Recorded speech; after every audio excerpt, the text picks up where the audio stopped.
بسم اللہ الرحمن الرحیم۔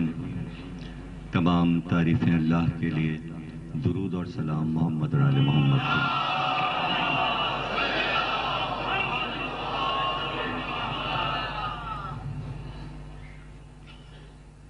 الوداع شیخ کی قصر مسیب میں تیسری تقریر آپ حضرات سماعت فرما رہے ہیں۔ کیا قرآن کافی ہے؟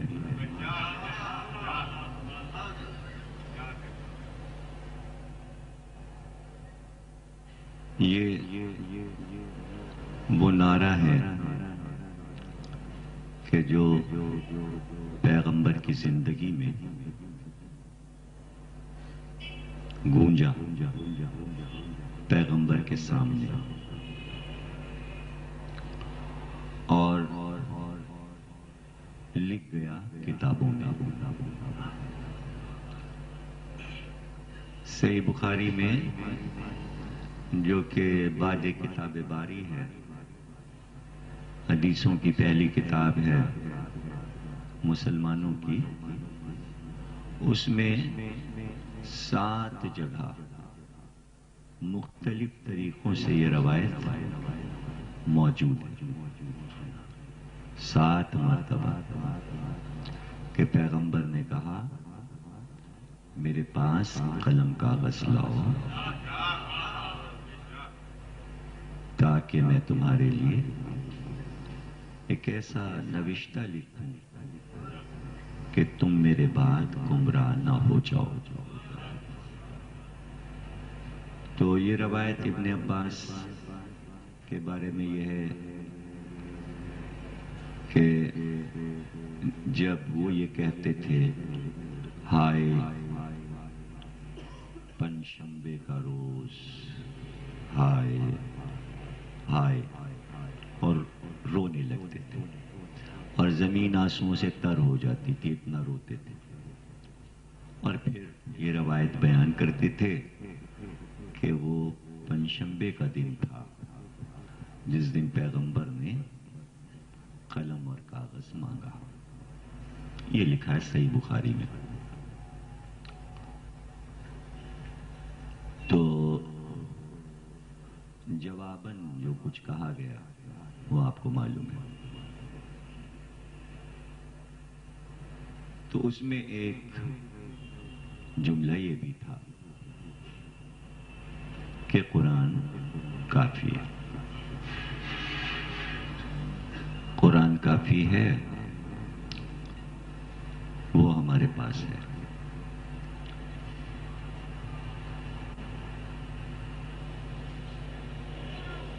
بعد میں ایک شخص اٹھا، اس نے کہا کہ سرکار لے آئیں قلم کاغذ،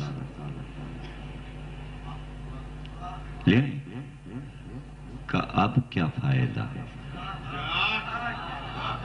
جو تمہیں کہنا تھا وہ کہہ چکے، جو تمہیں کرنا تھا وہ کر چکے، اب کا قلم کاغذ کا کیا فائدہ؟ یہ ہے وہ پیغمبر کہ جو حکیم ہے،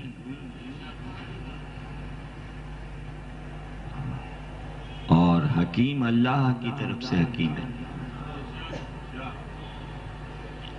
دنیاوی حکیم نہیں ہے، حکمت والا پیغمبر۔ یعنی اب اگر لکھ بھی دے تو جو ڈگری دی جا چکی ہے امت کی طرف سے تو وہ شک والی تحریر ہو جائے گی۔ آدھا گروہ کہے گا ہاں وہ تو تحریر کا کیا اعتبار، پیغمبر نے نہیں لکھا۔ اچھا کیوں لکھتے، کیوں اب کیوں لکھتے؟ اس لیے کہ یہ کہا تھا کہ میرے بعد گمراہ نہ ہو جاؤ، اس لیے میں تمہارے لیے لکھ دوں۔ جب گمراہ ہونے کا انہیں شوق ہے تو لکھنے کی کیا ضرورت ہے؟ کیا ضرورت ہے؟ کوئی چاہ ہی نہیں رہا صراط مستقیم، تو یہ تو کسی بھی پیغمبر نے نہیں کیا کہ زبردستی پکڑ کے جب صراط مستقیم پہ چلائے. بس ہاں یہاں پر ہر نبی سے افضل کیسے ہو جاتے ہیں تحریر تو نہیں دی، نہیں لکھی، لیکن پھر بھی ہر پیغمبر سے افضل ہو گئے. یعنی وہ مقام تھا کہ جہاں پر آ کے ہر پیغمبر ہی کہتا تھا پروردگار عذاب لا انہیں تباہ کر دے. حضرت نوح نے کہا تباہ کر دے، اللہ نے تباہ کر دیا. جناب صالح نے کہا اب انہیں تباہ کر دے، یہ بدتمیز ہے، یہ پیغمبر سے بدتمیزی کرے، انہیں تباہ کر دے. اللہ نے پتھر برسا دیے. جناب ہود نے کہا ان کو تباہ کر دے، آندھی لا، طوفان لا، ان کے اوپر ٹھنڈی ہوا لا، ریزہ ریزہ کر دے. اللہ نے پیس کے سب کو برابر کر دیا، ذرات بنا دیا، فنا ہو گئے، پتہ ہی نہیں چلا کہ یہ قوم تھی. بس ہمارا پیغمبر اتنا بڑا ہے کہ اس بدتمیزی کے بعد یہ نہیں کہا عذاب لا.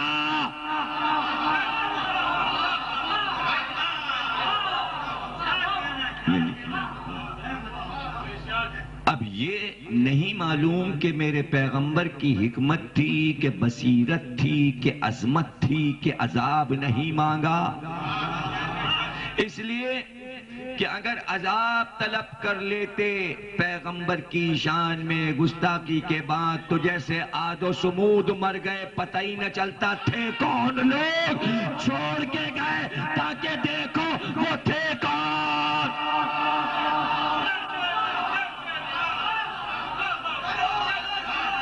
چھوڑ دیا. یہ ہے مزیدار بات. یہ کون سی شان ہے؟ یہ شان حکمت نہیں، یہ شان ربوبیت ہے. میں کائنات کا مالک، تو میرے سامنے اس طرح بات کرے گا، مجھ سے یہ بات کرے گا کہ اس کو مٹی سے بنایا اور مجھے آگ سے بنایا، میں اس سے افضل. تو میرے سامنے یہ بات کرے. وہی عرش کی بات تھی، یوں پیس کر شیطان کو دھواں بنا کے راگ بنا کے ختم کر دیتا کہ زندہ رکھوں گا تاکہ جگہ جگہ لا حول ولا قوت الا لعنت. اب بھٹک رہا ہے، گھوم رہا ہے، چاروں طرف سے لعنتیں برس رہی ہیں. اس لیے عذاب نہیں مانگا کہ عذاب میں مزہ نہیں تھا، جو لعنت کے عذاب میں مزہ.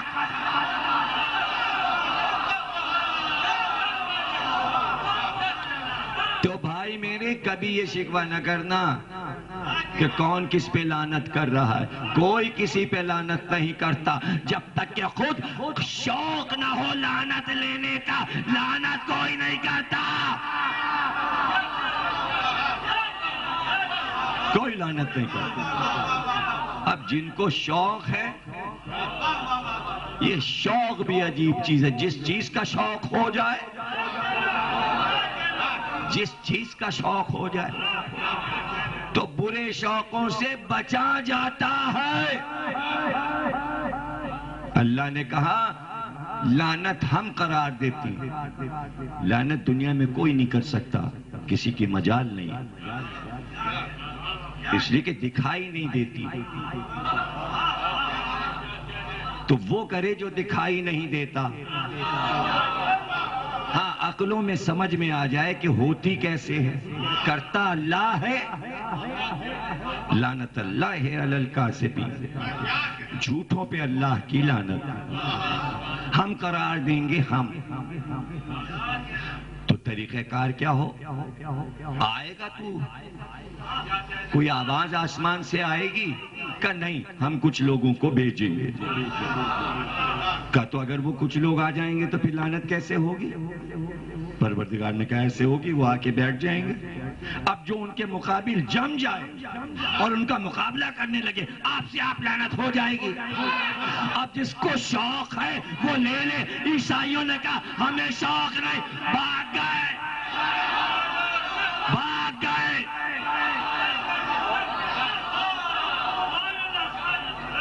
عیسائی شوقین نہیں تھے لعنت کے، بھاگ گئے. ان کا بھائی یہ تو ہے، ان کے سامنے اگر بیٹھے رہے تو پڑے گی. اب جسے جسے شوق ہے.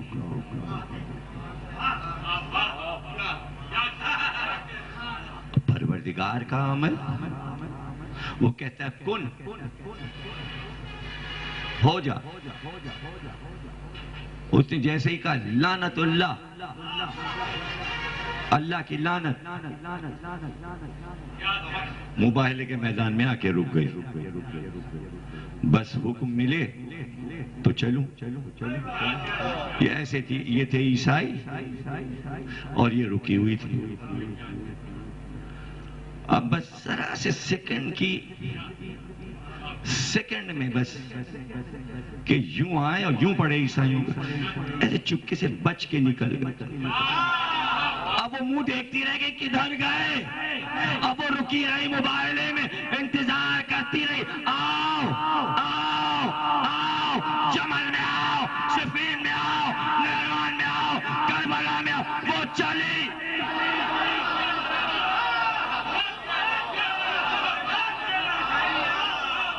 برستی گئی، پھیلتی گئی، برستی گئی، پھیلتی گئی. اس کا جواب تو ملے گا. یہ کہا کیسے؟ حکم نبی پہ کیسے کہا؟ یہ میں دے رہا ہوں، یہ لے لو، انعام ہے، یہ لا الہ کا انعام ہے. یہ تم نے جو بت پرستیاں چھوڑی، تمہیں تکلیفیں ہوئیں، اپنے پرانے دوست یار اللہ میاں لات و منات سے گلے ملے رہتے تھے، ان کی جدائی اور صدمے میں، فراق میں تڑپ تڑپ کے دن کاٹے، تو تم نے پرانے محبوبوں کو چھوڑا، اس کا انعام ہے. یہ دو چیزیں، قرآن اور اہل بیت، دونوں چیزیں لے لیں تو رشتہ وہاں سے کٹ گیا. اور آدھی چیز لے لیں تو آدھا رشتہ ابھی وہاں سے جڑا ہے، آدھا لا الہ سے. آدھا رشتہ وہاں سے، آدھا ہے. ورنہ پوری چیزیں جو دے رہے تھے پیغمبر کیوں نہیں لی؟ ان کا بھائی قرآن کافی ہے، قرآن کافی ہے. اچھا تو کافی،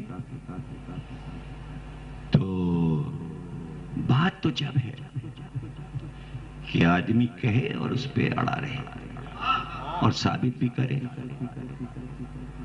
کہ کافی ہے. پھر ہر منزل پر کافی ہونا چاہیے، ہر منزل پہ کافی ہونا چاہیے. انہوں نے کہا انصار نے کہ یہ تو ایسا کرو کہ پارٹیشن کر لو، ایک ہم میں سے ہو جائے، تم میں سے حاکم ہو جائے، دو صدر ہو جائیں، دو صدر ہو جائیں ملک کے، ایک تم ایک ہم. کہ نہیں یہ نہیں ہو سکتا، اس لیے کہ ہم کو تم پر ترجیح ہے. ان کا کیا ترجیح کا؟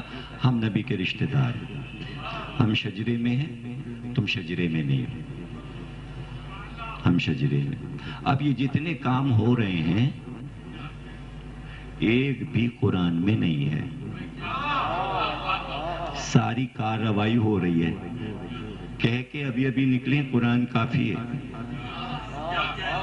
اگر قرآن کافی تھا تو دلیل دیتے قرآن سے کہ ہم تم سے افضل. ضرورت پڑی نبی کی رشتہ داری کی، وہی تو نبی کہہ رہا تھا دو چیزیں لے لو، ایک قرآن، ایک میرے رشتہ دار. کیسی منہ کی کھائی، ابھی ابھی منہ کی کھائی. اب دیکھیے سیانہ کوا، اب دیکھتے جائیے کہ سیانہ پن کیا ہوتا ہے. ہمیں ایک چیز چاہیے بس، یہ کافی ہے. ٹھیک ہے تو کافی ہے تو کافی، لیکن ابھی ضرورت اس کی پڑی نہیں رہی.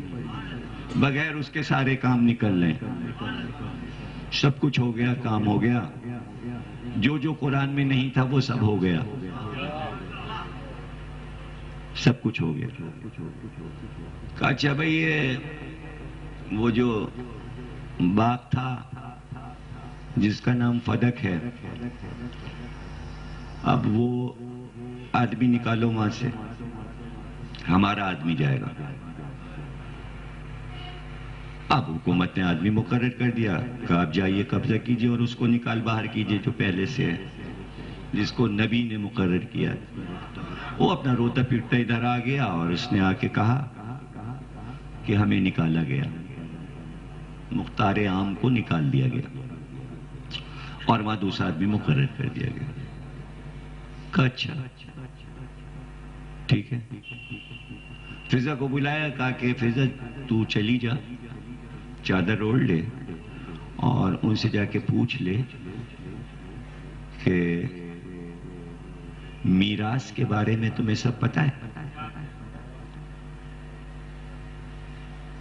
میراث، اسلام میں میراث ہے تو اس کے تمام اصول معلوم ہیں؟ بیٹے کو کتنا ملے گا، باپ مر جائے تو بیٹی کو کتنا ملے گا، تو چچا کا کتنا ہے تو دادا کا کتنا ہے، ایک پورا سبجیکٹ ہے علم میراث۔ اور فضا کو سارا زبانی یاد تھا، اس نے جا کے سب کچھ سنانا شروع کیا کہ وارث مر جائے تو جو وارث بنیں گے تو کیا کتنا چھوڑا ہے، اس کا بٹوارا کتنا ہوگا، کس کو کتنا ملے گا، اس کو اتنا ملے گا، اس کو اتنا ملے گا، اس کو اتنا ملے گا، ایسے ہے ایسے ہے ایسے ہے، پیغمبر نے فرمایا یہ ہے یہ، اور یہ قرآن میں ہے، قرآن میں میراث کا حکم اس طرح ہے۔ اور اس کے بعد فضا واپس آ گئی، اس نے کہا کہ میں نے سب سمجھا دیا۔ کہ وہ سمجھے بھی؟ کہ نہیں وہ سمجھے نہیں، سمجھ کے نہیں سمجھے۔ تو یہ کہہ کے شہزادی نے موزے پہننے شروع کیے پیر میں، اور جیسے جیسے موزے پہنتی گئیں کہتی گئیں اب میں آ رہی ہوں، اب تو جانے، اب تو جانے، میں آ رہی ہوں اب تو جانے۔ تو جانے کا کیا مطلب ہے؟ اب جو کچھ ہوگا تاریخ میں اس کا ذمہ دار تو ہے، میں نہیں، تو ہے ذمہ دار۔ اور شہزادی گئیں، شان سے گئیں، اور اس کے بعد کہا کہ جب تو مرے گا تو تیری جائیداد کس کو ملے گی؟ کہا میری اولاد کو۔ کہا خوب، تو مرے تو تیری جائیداد تیری اولاد کو ملے، میرا باپ مرے تو میرے باپ کی جائیداد مجھے نہ ملے۔ یہ کہہ چکی ہیں اب تو جانے۔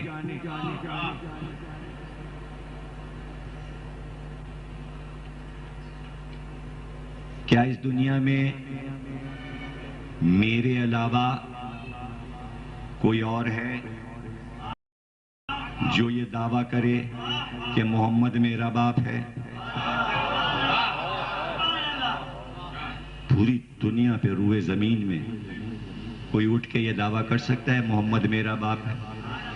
سوا فاطمہ کے کوئی اور کہہ سکتا ہے کہ محمد میرا باپ ہے؟ یا بتا کہہ کے میرے علاوہ کوئی پکار سکتا ہے؟ بابا کہہ کے محمد کو کوئی اور مخاطب کر سکتا ہے؟ کہ نہیں، آپ کے علاوہ کوئی نہیں ہے۔ پہلے اس چیز کو باطل کیا جو آنے والی تاریخ میں لکھی جائے گی، جو کہ ابھی نہیں لکھی گئی، اب لکھی جائے گی۔ وفات فاطمہ کے بعد کے 4 بیٹیاں تھیں، تو پہلے ہی فاطمہ نے باطل کر دیا کہ بیٹی ایک ہے، اگر اور ہوتی تو کہیں سے آواز آتی کہ محمد ان کا بھی باپ تھا، ان کا بھی باپ تھا، ان کا بھی باپ تھا۔ میرے علاوہ کوئی اور ہے جو یہ کہے محمد میرا باپ ہے؟ سب نے کہا نہیں، بے شک آپ ہی۔ لیکن مسئلہ یہ ہے، لیکن آپ کی ساری باتیں ٹھیک، سر آنکھوں پر آپ ہمارے پیغمبر کی بیٹی، سب ٹھیک، ہم آپ کا احترام کرتے ہیں، آپ کی باتیں سب ٹھیک ہیں، لیکن کیا کریں؟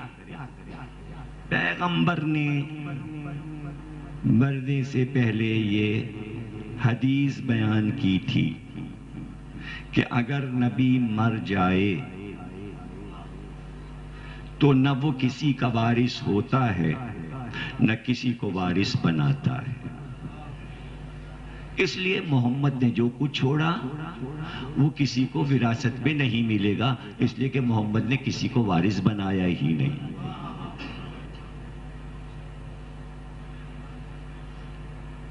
کیا سن رہے ہیں آپ؟ کوئی قصہ سن رہے ہیں کیا؟ مزہ نہیں آیا، مزہ نہیں آیا.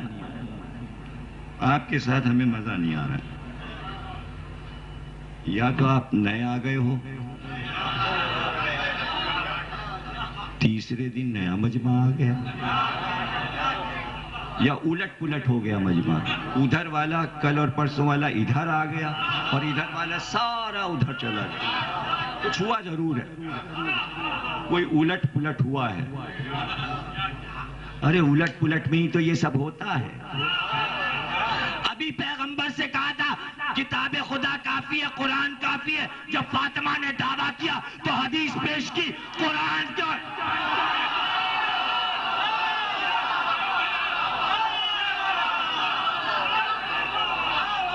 قرآن کی آیت پڑھ کے بتاؤ فاطمہ تم اپنے باپ کی وارث نہیں ہو. پیغمبر کی حدیث کہاں سے آ گئی؟ کتاب کافی ہے.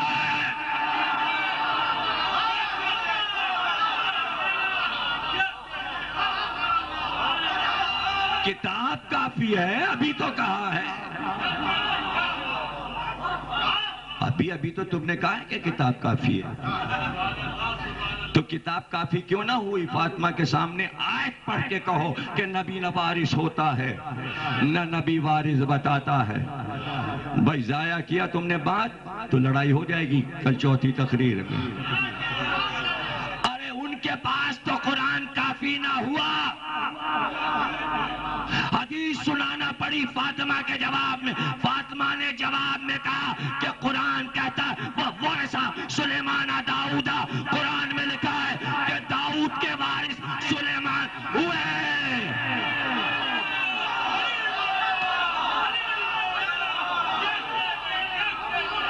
قرآن میں لکھا ہے.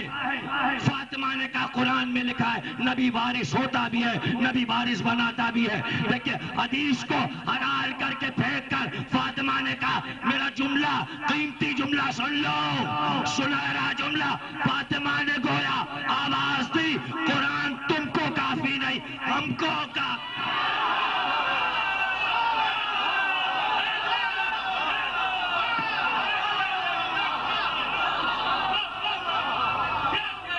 ہم کو کافی ہے، تم کو کافی نہیں. دھوکہ کھل گیا. ایک منزل پر لاکھوں علوم کے دروازے سرکار کی بیٹی نے کھول. گویا علوم کے خزانے امنڈ دیے.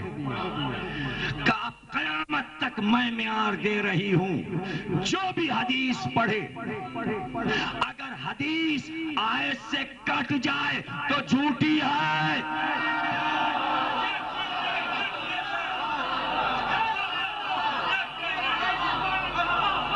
ایک دعوت، پھر دوسری دعوت دی. کسی چیز کو کافی کہنا آسان ہے، اس کو پڑھنا اور سمجھنا مشکل ہے.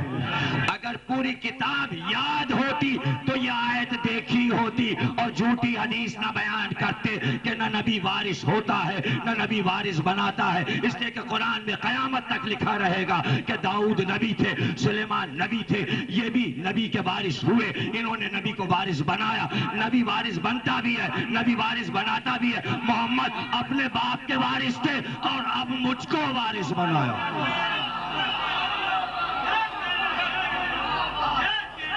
کہ یہ تو قرآن کی آیت ہے. اب قرآن کی آیت کے جواب میں اب کیا چیز آئے گی؟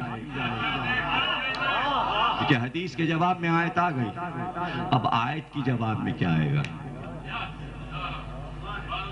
یا تو دلیل ادھر سے آئے یا دلیل ادھر سے آئے. دیکھیے اگر ادھر سے دلیل آئے گی تو گویا آیت کو کاٹا جائے گا، اور اگر ادھر سے دلیل آئے گی تو آیت کی تفسیر بیان کی جائے گی۔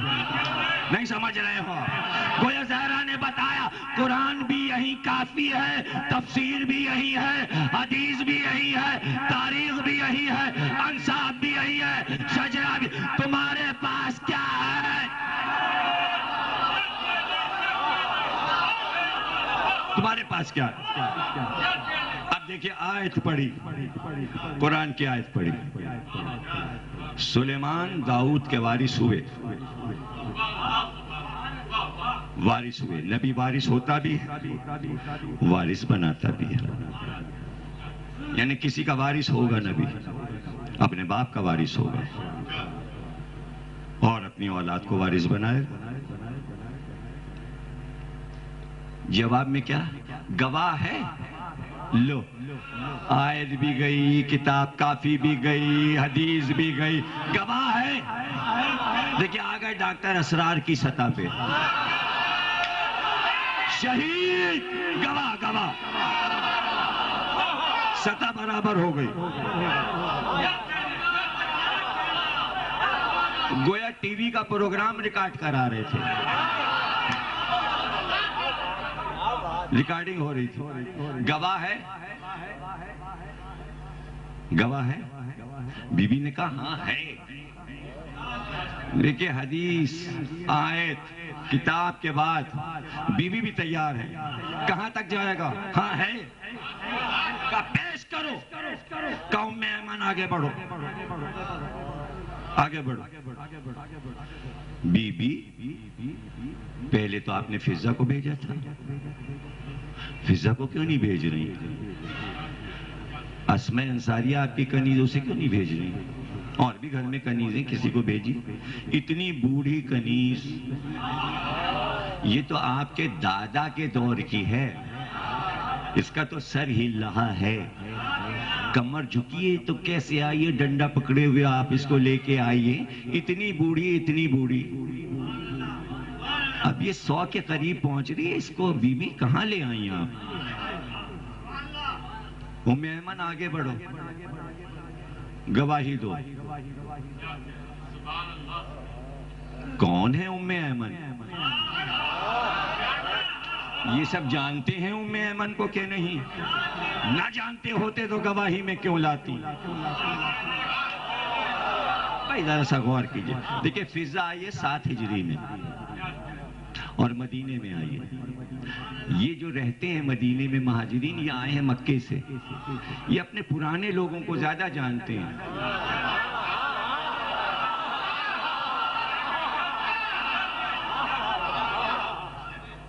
اب آپ سے کیا باتیں چھپانی، آپ کی باتیں آپ ہی کو بتانی، آپ سے کیا چھپانے۔ کہیں دور مل گیا، کہاں رہتے ہیں؟ آچا نیو کراچی میں۔ اوہ آپ کانپور میں ہمارے ساتھ پڑوسی تھے۔ یہ سندھی بھائی ساتھ میں گھوم رہے ہیں، ان کو نہیں آپ کہتے ہیں آپ ہمارے ماڑو، یہ وہ مدین میں رہتے تھے، فلانے رہتے ادھر ٹنڈو جام میں رہتے، فلانا مل۔ اچھا کہاں رہتے؟ پیائی بھی میں، ہم آئیں گے آپ کے یہاں اتوار کو آئیں گے۔ ہاں وہ الہ آباد میں آپ ہمارے ساتھ۔ ساتھ والے سارے یاد رہتے ہیں، چاہے جتنی بڑھیا آئی، آرے یہ وہ ہیں بڑی بھی۔ اچھا جب ہم وہاں فٹ بال کھیلا کرتے تھے، یہ بڑی بھی پانی پلا دیتی تھی۔ کہاں؟ ماں بمبئی میں۔ ہاں ہاں یہ وہی۔ اپنوں کو کوئی نہیں بھولتا، اپنے وطن والوں کو کوئی نہیں بھولتا۔ فضہ تو ابھی مدینے میں آئی ہے، ام ایمن تو مہاجر ہیں۔ کیا سب کو پتا ہے کون ہے؟ ہاں، رسول کے دادا جناب عبد المطلب گئے بازار سے کنیز خرید کے لائے ام ایمن۔ نام ام ایمن نہیں ہے اس کا، اس کا نام ہے برکت، برکہ، برکہ۔ عربی میں تے اور ہے ایک ہی چیز ہے، برکت کو ہے یا برکہ، برکت۔ ابھی ام ایمن نہیں بنی۔ ایمن کہتے ہیں امن کو، کہتے ہیں ماں کو، امن کی ماں۔ ابھی نہیں، ابھی برکت ہی برکت ہیں بس۔ گھر میں آ گئی برکت بن برکت.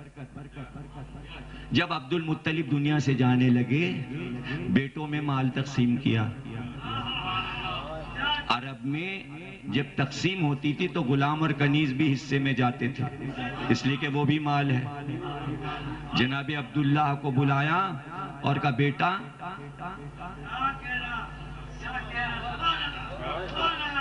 یہ ام ایمن تمہارے حصے میں. سب بیٹوں کو دیا تقسیم کیا.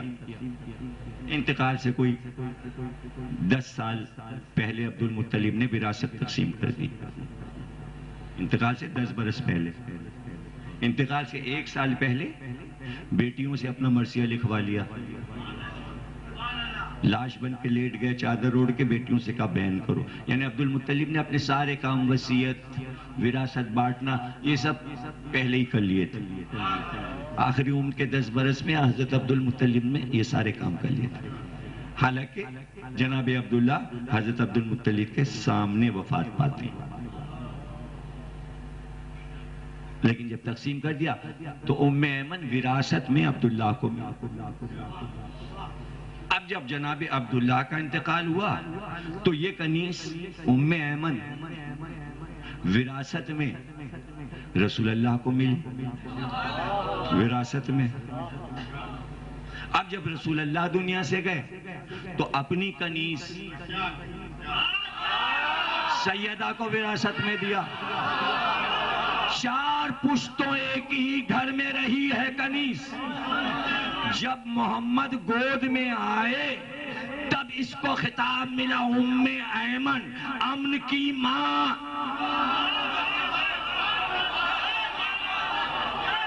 اس لیے کہ یہ تھا امین تو وہ بنی ایمن.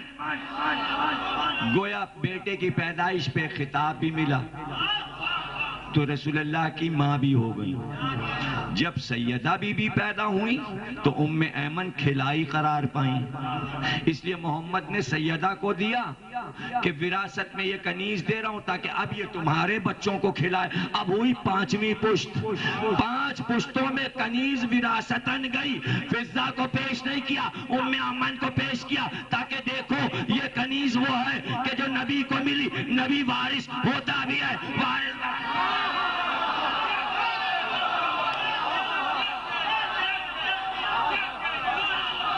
وارث ہوتا بھی ہے وارث بناتا بھی ہے. دیکھیں یہ تو دلیل قائم کی. یعنی اب اس کی تفسیر کر رہی ہیں بی بی.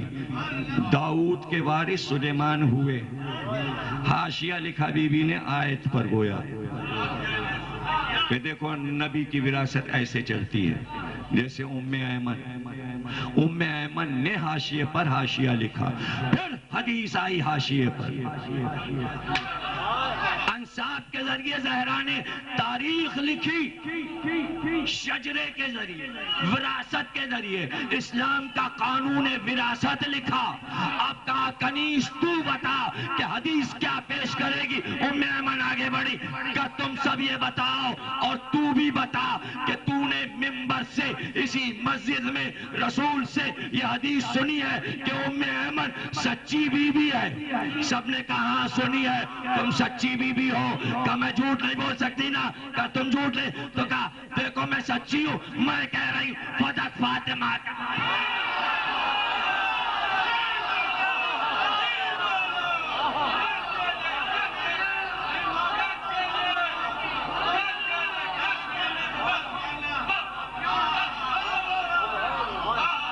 فدق فاطمہ کا.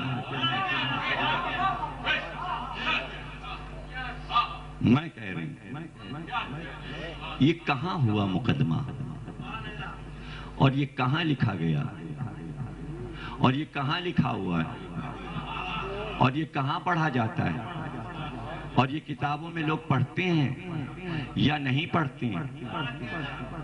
نہیں پڑھتے. اور جو پڑھتے ہیں تو پھر وہ رکتے نہیں.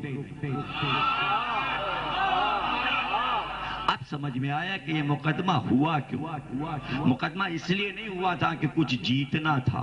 مقدمہ اس لیے ہوا تھا, دعویٰ اس لیے ہوا تھا کہ پوری عدالت کی کارروائی کتاب میں لکھی رہے, تاکہ لوگ پہچان تو سکیں کہ کون سا کاغذ تھا زہرا کے پاس. وہ کاغذ کون سا تھا جو سب سے آخر میں آیا, اور وہ کاغذ کیا تھا؟ فَآتِ ذَا الْقُرْبَى حَقَّهُ. سورہ بنی اسرائیل اور سورہ روم دونوں میں یہ آیت موجود ہے کہ آواز دی اللہ نے, اے رسول قربہ کا حق دے دو. فَآتِ ذَا الْقُرْبَى حَقَّهُ. جو قربہ کا حق ہے وہ فوراً دے دیجئے. تو کیا جبریل سے پوچھیں گے کیا حق ہے؟ حق ہے, دینا ہے, جبھی تو حکم آیا ہے. قرآن میں ہے فدق, فدق قرآن میں ہے, خلافت قرآن میں نہیں ہے.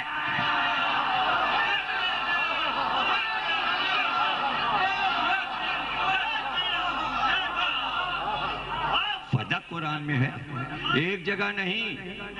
سورہ روم میں بھی ہے, سورہ بنی اسرائیل میں بھی ہے, سورہ انفال جو 8واں سورہ ہے اس میں بھی ہے. مال فے, اے پیغمبر جو مال فے ہے اس پر صرف آپ کا حصہ ہے, امت کے کسی آدمی کا نہیں ہے. آیت سامنے رکھی ہے مگر کیا کریں, نظر نہیں آ رہی, اس لیے کہ قرآن کافی نہیں ہے. کافی ہوتا تو تاریخ پڑھنے کی ضرورت ہی نہیں, اور پڑھتے چلے جائیے. 8واں سورہ جا کے گھر پہ پڑھ لیجیے, ڈھونڈ ڈھانڈ کے جہاں مال فے کا حکم لکھا ہے پیغمبر پہ, فے اور بڑی یہ فے. مال, مال کون سا ہے یہ مال؟ نہ یہ زکوٰۃ کا مال ہے, نہ یہ صدقے کا مال ہے, نہ یہ مال غنیمت ہے. مال کئی طرح کے ہوتے ہیں, مالوں کی قسمیں ہیں, ایک مال یہ بھی ہے.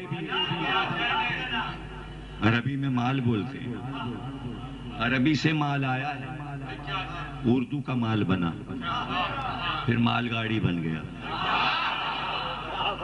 مال لاد دیا. تو قرآن میں کون سا مال ہے یہ؟ ایسی زمین جس پہ آپ کے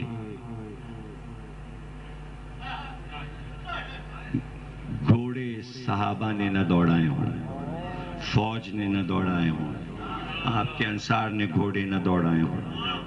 پتہ چلا وہ زمینیں جو لی گئیں مال غنیمت میں, جو مسلمانوں میں تقسیم ہوئیں, اس لیے کہ انہوں نے گھوڑے دوڑائے تھے تو محنت کی تھی.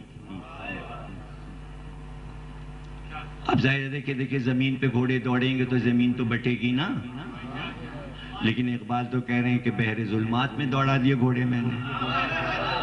تو سمندروں پہ بھی تو مسلمانوں نے گھوڑے دوڑائے, وہ تو نہیں بٹے. یا بٹے؟ یہ کراچی کا سمندر اسی حصے میں ملا ہے کیا؟ یہ کلفٹن, یہ کماڑی, کیا یہاں گھوڑے دوڑے تھے سمندر پہ؟ ٹک سکتا ہے گھوڑا یا نہیں یہ بتائیے سمندر. اب اقبال نے کہا بحر ظلمات, اندھیرے سمندروں میں گھوڑے دوڑے. کیسے دوڑے, کیسے یہ معجزہ ہوا, یہ سمجھ میں نہیں آ رہا. بس یہ معجزہ ایسے سمجھ لیجئے جیسے پاکستان بن گیا, ایسے ہی بحر ظلمات میں گھوڑے دوڑ لیے. سارے کام اندھیرے میں ہوئے. ہمارا ملک بھی 14 اگست کی رات ہی کو بنا, رات میں ہی بنا. اب پتہ نہیں روشنی تھی کہ نہیں تھی. روشنی تو بعد میں کی گئی جب بن گیا, بنا اندھیرے میں. اسی لیے آج تک کوشش کی جا رہی ہے روشنی روشنی روشنی, اسی لیے بل بڑھتے جا رہے ہیں. آپ روشنی بڑھاتے جاؤ, ہم بل بڑھاتے جاؤ. مزہ نہیں آ رہا ہے, بل دے دے کے مزہ نہیں آ رہا. روشن پاکستان, روشن پاکستان. بل آپ دے رہے ہیں, روشن آپ بنا رہے ہو. آج جا کے گھر پہ ذرا بل دیکھنا, آنے والا ہوگا. پرانا دیکھ آ گیا, ہمارے یہاں ابھی نہیں آیا، شاید کل پرسوں تک آ جائے۔ اور ہر بار کچھ برکت کے ساتھ آتا ہے، روشنیوں میں برکت ہو رہی ہے۔ کیا روشنیاں ہیں، کیا رزلٹ ہے، جگمگ جگمگ ہو رہا ہے۔ اندھیروں میں دوڑ رہے تھے گھوڑے، تو اس لیے گھوڑے سمجھے، چونکہ ظلمات یعنی اندھیرا تھا، وہ سمجھے ہم خشکی پہ دوڑ رہے، وہ تھا سمندر، گھوڑے دھوکہ کھا گئے، اس لیے دوڑ کے سمندر پہ نکل گئے۔ اور چونکہ اندھیرا تھا تو پتہ ہی نہیں چلا کہ سمندر پہ دوڑے، اس لیے بٹوارے میں سمندر آئے نہیں اور ملکوں کو مل گئے۔ جس کے پاس نہیں ہے وہ آج تک غصے میں بیٹھا ہوا ہے، لے کے رہیں گے سمندر، کہیں نہ کہیں سے راستہ مل جائے۔ بہرحال یہ پانی کا جھگڑا جو ہے چلے جا رہا ہے۔ سندھ اور پنجاب میں بہت سخت جھگڑا ہے ڈیم ویم بنانے پہ۔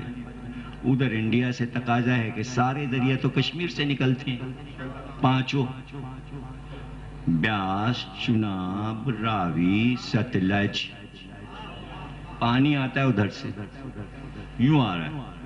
پاکستان ہے نشیب میں، کشمیر اوپر، انہوں نے وہیں سارا روک دیا۔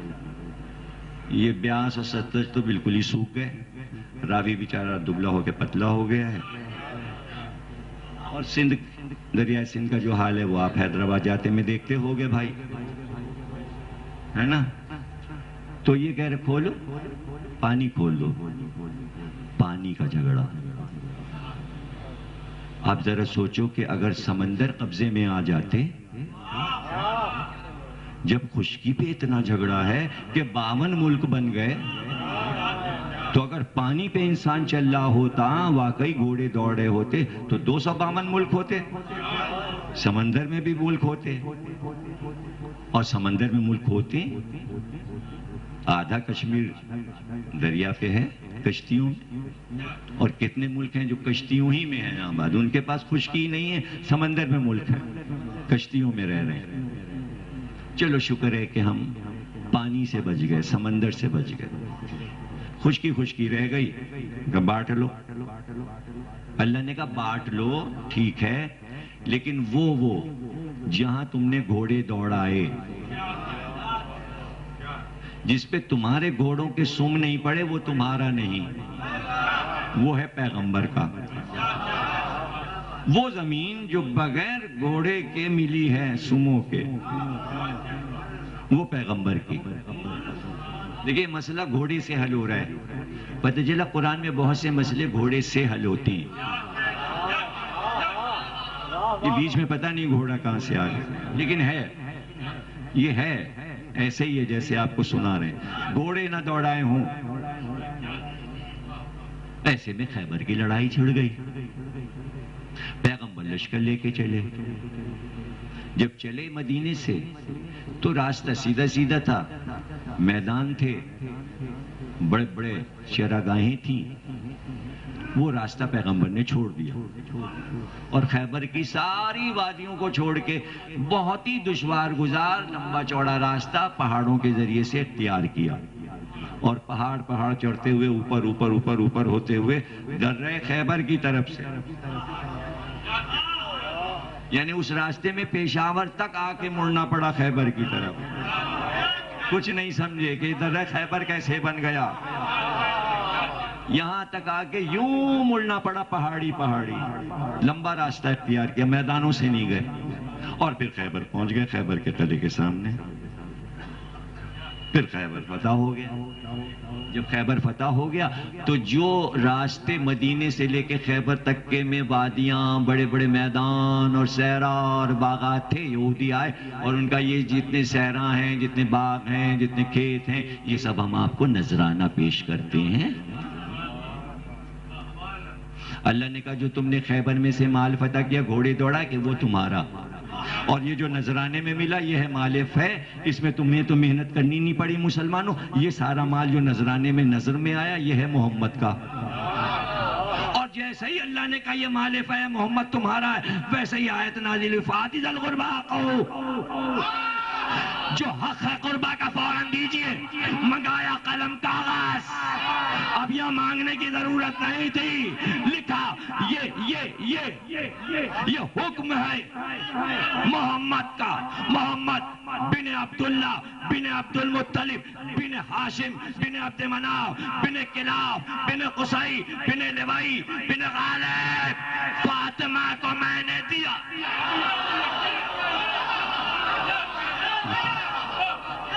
قُلْ لَا أَسْأَلُكُمْ عَلَيْهِ أَجْرًا إِلَّا الْمَوَدَّةَ فِي الْقُرْبَى، مبدت کرو قربا سے، یہاں کہا گیا قربا کا حق دے دو۔ آیت ایک بار سورہ روم میں آئی، پھر سورہ بنی اسرائیل میں، اب جو مدینے آئے تو پھر جبریل آئے اور پھر یہی آیت نازل، وَآتِ ذِی الْقُرْبَى حَقَّهُ، قربا کا حق دیجئے۔ تو ابھی تو کاغذ لکھا ہے خیبر میں، اب آیت کیوں آئی؟ آیت اب اس لیے آئی کہ وہ خیبر میں سارے مسلمانوں نے سنا تھا، اس وقت مدینے کے سارے لوگ وہاں نہیں تھے، پھر آیت اتار کے اللہ نے کہا تاکہ مدینے والے بھی جان لیں قربا کون ہے، قربا فاطمہ زہرا۔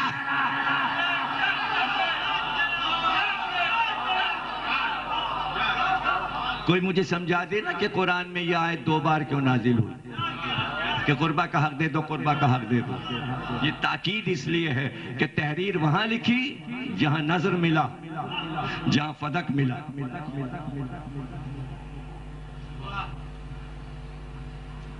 جب تحریر لکھ دی، یہودیوں نے کہا آپ نے خوب یہ تحریر لکھی اپنی بیٹی کے نام۔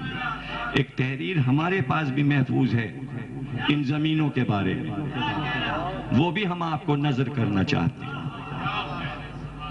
یہودیوں نے وہ تحریر پیغمبر کو پیش کی کہ یہ تحریر صدیوں سے ہمارے ہاں چلی آ رہی ہے، ہم اس کی حفاظت کرتے ہیں،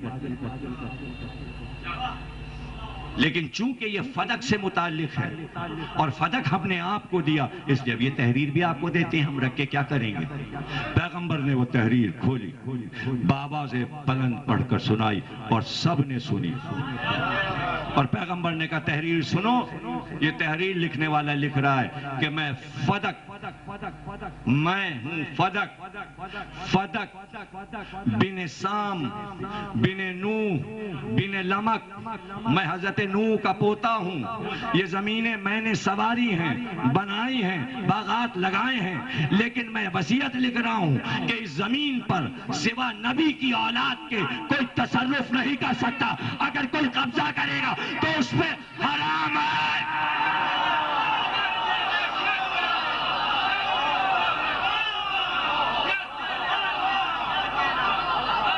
یہ ہے فدق، حضرت نوح کے پوتے کی تحریر۔ دونوں تحریریں، دونوں آیتیں 2 بار آیت اتری نا، مدینے میں بھی اور خیبر میں بھی، سب کو فائل بنا کے نتھی کر کے ایک ساتھ فائل فدق بنائی پیغمبر نے۔ ارے بھائی جب مقدمہ چلنے والا ہوتا ہے تو فائل پہلے تیار کر لی جاتی ہے، بغیر فائل کے وکیل کہتا ہے کہاں ہیں کاغذات؟ کیا ہوا میں مقدمہ لڑیں؟ زہرا کاغذات لے کے عدالت میں آئی ہے، لے کے آئی فائل ہے۔ تو اب یہ جو تحریر لکھ کے دی ہے سرکار نے، کیا بغیر تحریر کے ثبوت نہیں تھا؟ تحریر کیوں لکھ دی؟ تحریر کیوں لکھ کے دی؟ زبانی بی بی کہہ دیتی پیغمبر نے یہ کہا تھا، یہ کہا تھا، یہ کہا تھا۔ یہ نبی کے مہر اور دستخط کے ساتھ تحریر ہے، اور پھر شجرہ بھی لکھا ہوا ہے۔ شجرہ کیوں لکھا؟ شجرہ اس لیے لکھا کہ اس پورے میرے شجرے میں میرے بعد علاوہ سیدہ کے میرے شجرے میں کوئی اور ہے؟ سیدہ کے ساتھ کوئی اور ہے؟ پھر آگے شجرہ جائے گا، سیدہ سے حسن حسین تک جائے گا، پھر امام مہدی تک جائے گا۔ گویا محمد نے اپنا شجرہ لکھ کے اولاد کو دے دیا، یہ ہے شجرہ، اس کو آگے جانا ہے۔ تو یہ تحریر کیوں دی؟ تقریر کے فضائل کا آخری جملہ عرض کر رہا ہوں، اور یہ بہت قیمتی جملہ ہے۔ تحریر دے دی تو بھائی میرے، مقدمے کا فیصلہ جب ہوتا ہے تو اخبار میں چھپتا ہے اور عدالت فیصلہ سناتی ہے، لیکن یہ کس وقت ہوتا ہے؟ آپ قانون سے شاید واقف ہوں، وکالت جانتے ہوں، یا پڑھا ہو یا سنا ہو یا کچھ سمجھا ہو۔ کیا طریقہ ہوتا ہے؟ دو پارٹیاں ہوتی ہیں، آپس میں مقدمہ لڑتی ہیں۔ ایک پارٹی اپنا وکیل لاتی ہے، دوسری پارٹی اپنا وکیل لاتی ہے۔ سامنے بیٹھے ہوتے ہیں جج صاحب، آپ کا وکیل اپنے دلائل دیتا ہے، دوسری پارٹی کا وکیل اپنی پارٹی کے دلائل دیتا ہے۔ جج دونوں کے بیانات سنتا ہے اور اس کے بعد وہ فائل سامنے رکھی ہوتی ہے دونوں کے کاغذات کی، وہ قلم اٹھاتا ہے اور آخر میں فیصلہ لکھ دیتا ہے۔ پھر جو وہ فیصلہ لکھتا ہے وہی آخری فیصلہ ہوتا ہے۔ جسٹس جمیل صاحب یہاں آتے ہیں، تشریف لاتے ہیں، تشریف فرما ہوں گے، جسٹس ہیں، فیصلے کرتے ہیں بیٹھ کے عدالت۔ یہی طریقہ ہے، آپ نے دیکھا ہو عدالت کا، یہی طریقہ ہے۔ یہ نئی عدالت تھی، پارٹیاں تھیں دو جو آپس میں مقدمہ لڑ رہی تھیں۔ ایک پارٹی تھی آل محمد، جس کی وکیل جناب سیدہ خود تھی۔ دوسری پارٹی حکومت تھی، اور حکومت کا وکیل خود حاکم تھا، جج کوئی تھا ہی نہیں۔ نہیں سمجھے، نہیں سمجھے، نہیں سمجھے۔ عدالت خالی پڑی تھی، جج کوئی تھا ہی نہیں، دو پارٹیاں مقدمہ لڑ رہی تھی۔ اب یہ بتاؤ کہ ہم تم مقدمہ لڑیں اور عدالت میں چلیں اور تم جھگڑا کر کے کہو جج کی کرسی پہ ہم بیٹھیں گے، تو ہم کہیں گے جاؤ، ہم مقدمہ ہی نہیں لڑتے۔ تم جج بنو گے تو فیصلہ اپنے حق میں کر لو گے۔ تو حاکم خود ہی جج بن کے بیٹھ گیا۔ بات تو تب تھی پارٹیاں آپس میں مل کے کوئی جج مقرر کرتی اور اس کو جج بناتی کہ جس کے بارے میں کہا جا رہا تھا تم نہ ہوتے تو ہلاک ہو۔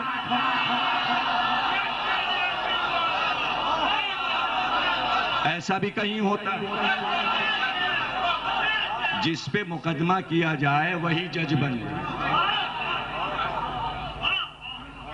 انوکھا دنیا کا مقدمہ، اور جب مقدمہ انوکھا ہو جائے تو پھر فیصلہ بھی انوکھا ہونا چاہیے۔ تو پیغمبر کو تو معلوم ہے کہ انوکھی عدالت لگے گی۔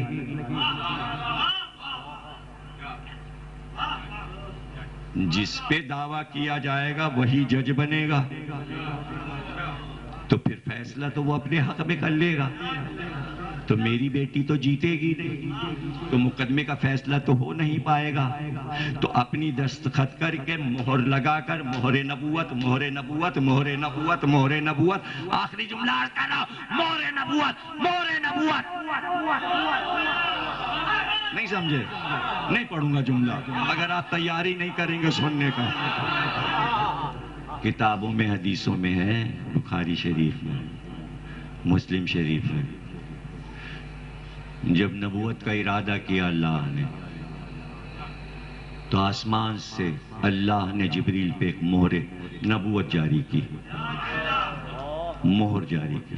پھر جبریل سے کہا اس کو کوثر میں غوطے دو، کوثر و تسلیم میں اس کو غوطے دو۔ پھر جبریل نے اس کو غوطے دیے، پھر کہا یہ لے کے جاؤ اور محمد کی پشت پہ لگاؤ، اور جتنے کاغذات ہوا کریں محمد اس کے اوپر مہر نبوت کی، مہر مہر نبوت، محمد رسول اللہ، محمد رسول اللہ، محمد رسول اللہ۔ جب خط جائے محمد رسول اللہ، وہی مہر بیٹی کو تحریر دے کر کے فدک تیرا ہے فاطمہ، دستخط کیے، مہر نبوت لگائی، محمد رسول اللہ، اور آواز دی کہ بیٹی مقدمہ تو ہوگا، فیصلہ نہیں ہو پائے گا۔ اگر یہ کاغذ بچ جائے تو سمجھنا حکومت حق ہے، اگر پھٹ جائے سمجھنا حکومت باطل ہے۔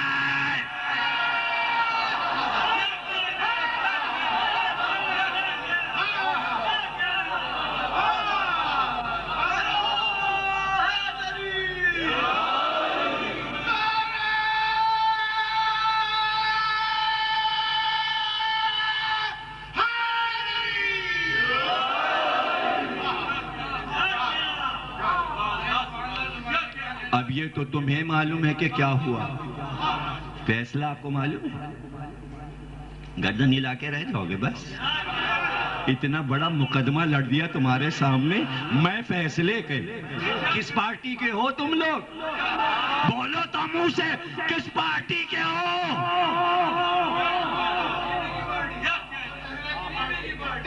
تو سب بولے نا، سب بولے نا، نہیں بولو گے؟ اور زور سے بول کے بتاؤ۔ ہاں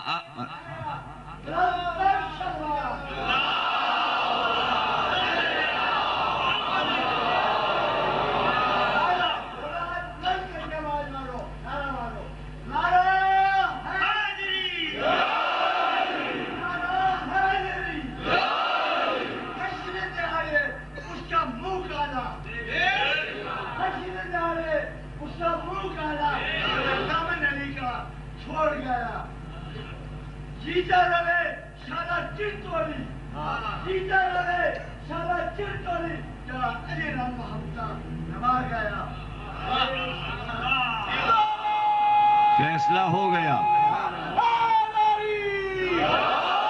تاریخ میں فیصلہ ہو گیا۔ یہ پورا مقدمہ جو آپ کو سنایا یہ قرآن میں ہے، یہ قرآن میں ہے، لیکن جو سقیفہ میں ہوا وہ قرآن میں نہیں ہے۔ ہم کو قرآن کافی ہو گیا، ان کے لیے قرآن نقصان دہ ہو گیا۔ قرآن کافی ہے لیکن ہم کو، قرآن ناکافی ہے پوری امت کو۔ اور اب کیا ہوتا؟ پچھتائے کا ہوت جب چڑیا چگ گئی کھیت۔ اب کیا ہوگا؟ آل محمد تو نہیں ہے تو کہہ تو چکے قرآن کافی، تو اب یاد رکھنا قرآن کافی نہیں ہے امت کے لیے جب تک ہم نہیں ہوں گے۔ جب تک پاکستان کی حکومت اور تمام فرقے شیعوں کو نہیں مانیں گے قرآن کافی نہیں ہے۔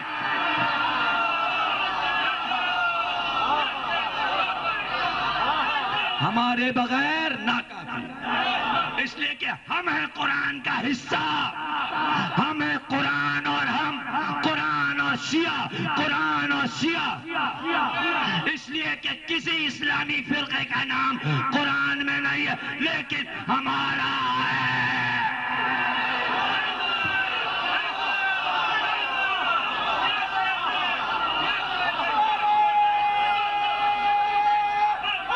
کسی کا نہیں۔ بریلوی لفظ قرآن میں نہیں، دیوبندی لفظ قرآن میں نہیں، قرآن کافی نہیں ہے۔ وہابی لفظ قرآن میں نہیں، قادیانی لفظ قرآن میں نہیں، اہل حدیث قرآن میں نہیں۔ اِنَّا مِن شِیَعَتِهِ لَإِبْرَاہِیمَ،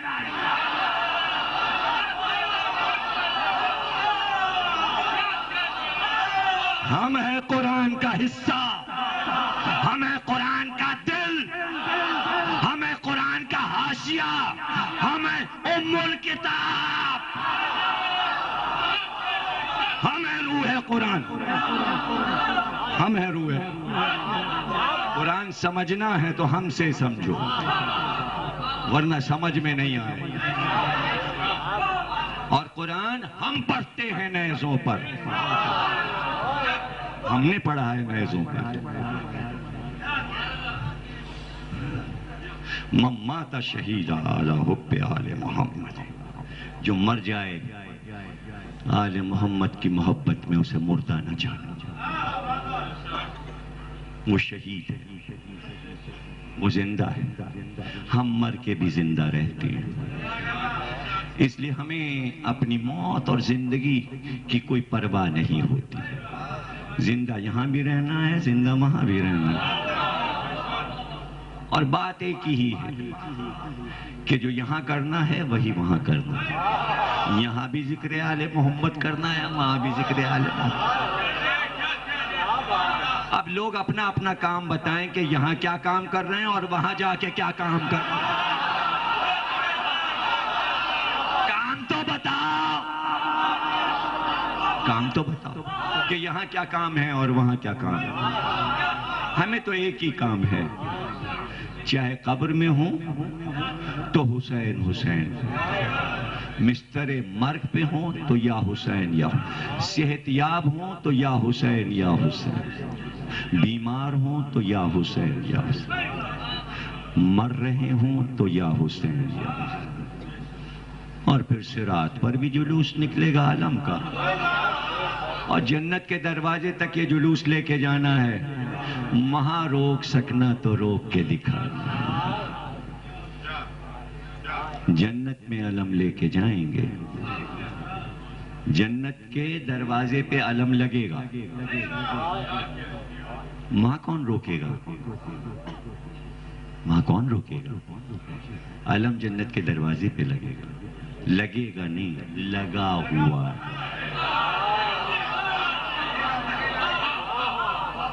جنت سوگوار ہے حسین کی. عاشور کے دن سے جنت پر کالا علم لگ گیا. عاشور کے دن سے. حور کا نام ہے طیبہ، طیبہ ہے حور، مخصوص ہے وہ طیبہ حور بی بی کی خدمت کے لیے. جب سے بی بی جنت میں پہنچی بعد رسول تو ہر خدمت بجا لاتی ہے طیبہ حور، حوریہ جس کا نام ہے طیبہ. ایک دن طیبہ نظر نہ آئی. کچھ دیر کے بعد شہزادی نے دیکھا طیبہ کو کہ جاتی ہے جنت میں کنارے کنارے، لیکن ہاتھ خالی نہیں ہیں، ہاتھوں کو یوں بلند کیے اور اوپر سے ایک چادر پڑی ہے. بی بی نے آواز دی کہ یہ کیا لے کے جا رہی ہے؟ کہا بی بی کیا بتاؤں کہ کس کی سواری جنت میں آئی. کہا یہ ہاتھوں پہ کون ہے؟ اب بی بی نے پوچھا طیبہ کیا کرے؟ کہا بی بی یہ کربلا سے ایک سوغات لے کے آئی ہوں. ابھی حکم الہی ہوا تھا کہ طیبہ تو جا، اس لیے کہ رباب کے لال کو تو لا، میں علی اصغر کو لیے ہوئے جنت.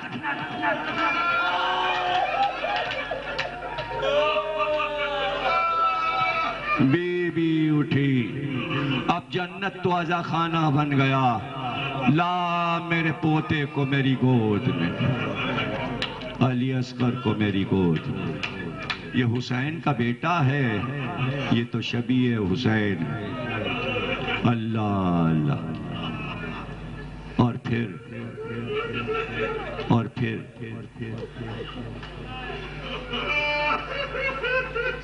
شام تک جنت بھر گئی. سبھی آ گئے جنت میں.